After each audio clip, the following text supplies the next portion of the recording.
And we welcome you back. And as always, we thank you for joining us. If you're doing just that, let's take a step back and look at some of today's headlines. Members of the Congressional Black Caucus made a very bold yet silent statement of their own at last night's State of the Union address. They wore black pins, you might have seen them, with the number 1870, which marks the year of the first known police killing of an unarmed and free black person here in the United States. The pins are a call for action on reforming the institution of policing that has killed thousands of black people in the 153 years since then.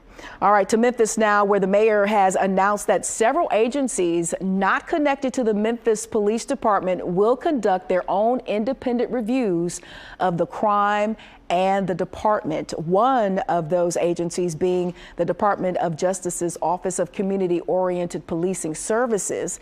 The Memphis Police Department's special units will also be evaluated. A statement from the Memphis Police Department said more discipline is in store for several other MPD officers who are under investigation for departmental policy violations. At last count, that was a total of 7 officers. Moving on here to Louisiana, where a new police report reveals that the black male victim who Shreveport police fatally shot in the chest was unarmed. The shooting happened last week after 43-year-old Alonzo Bagley was killed after 2 officers responded to a domestic disturbance call, but no details were given on that call. It's reported that when officers arrived, Bagley went through a bedroom onto a balcony, jumped to the ground, ran, and that's when officers chased him and opened fire. The Shreveport police officer who shot Bagley is 23 years old. His name is Alexander Tyler, and he is now on administrative leave. And the troubled water system in Jackson, Mississippi will soon get new owners. This all comes after new legislation was passed in the Senate this week. Now, the bill would transfer ownership of Jackson's water system to a new regional public entity overseen by a 9-member board with the majority appointed by state leaders.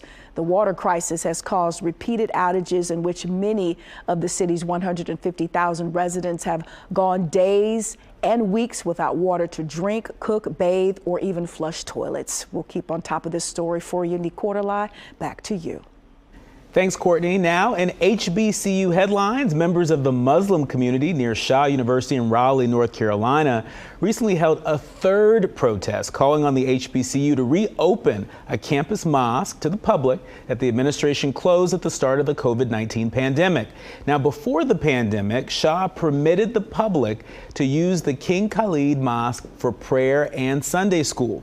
The International Studies Center, the official name of the mosque, broke ground in 1982 and was built with a grant from a Saudi Arabian king to expand Shaw's Middle Eastern Studies program and to provide a place to worship. The mosque is now only available to Shaw enrolled students. Now, the National Council on American Islamic Relations wrote a letter to Shaw's president urging them to resolve the matter as soon as possible.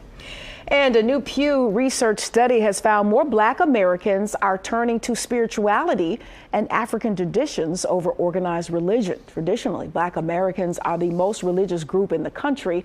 Churches and mosques are at the center of political movements and a source for healing and justice.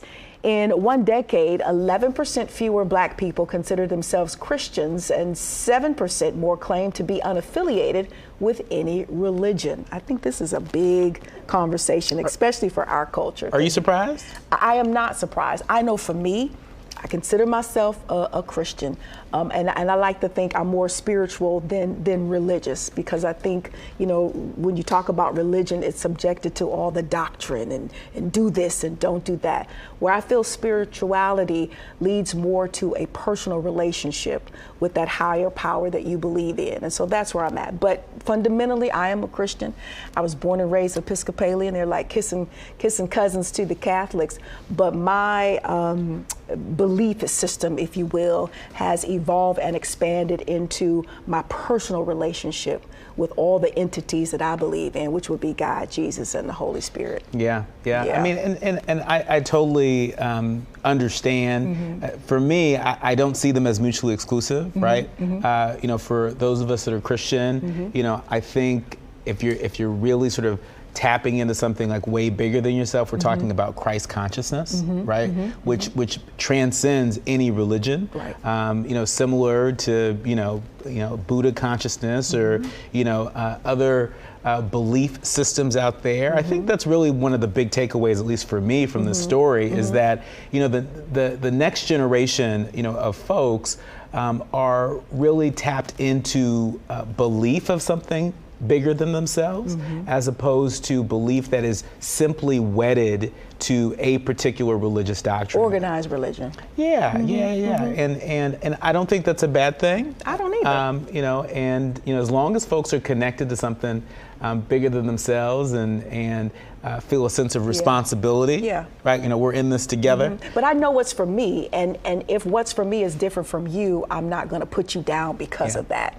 You know, I'm just going to carry on with what I believe in and how I believe that. And I encompass a little bit of everything because, you know, you think about Christianity, it's the youngest, and there are many beliefs that came before that. And I kind of tap into what resonates with me. And, you know, that's just what it is for me. Yeah. You know, a lot of members of Bedside Baptists.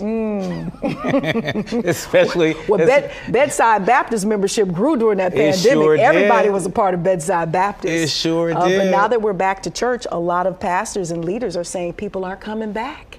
You know, which is why they've upped and beefed up their online ministries, if you will, trying, you know, because some of those bodies did not come back after the pandemic. It might have something to do with this shift that we're talking about right now. That's right. Well, we'll continue to keep our eye on that. But here's what happened today in Black history.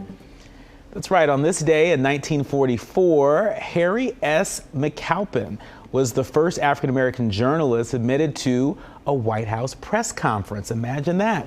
In 1986, Oprah Winfrey became the first African-American woman to host a nationally syndicated talk show, Go Oprah. And in 1977, William Roberts, better known as rapper Rick Ross of, you know, Every Day I'm Hustling, he is of Haitian descent. He was born today.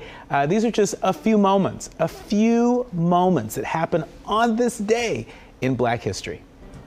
Up next, the lawyers for R. Kelly are hoping to get the artist out from behind bars and under the jail.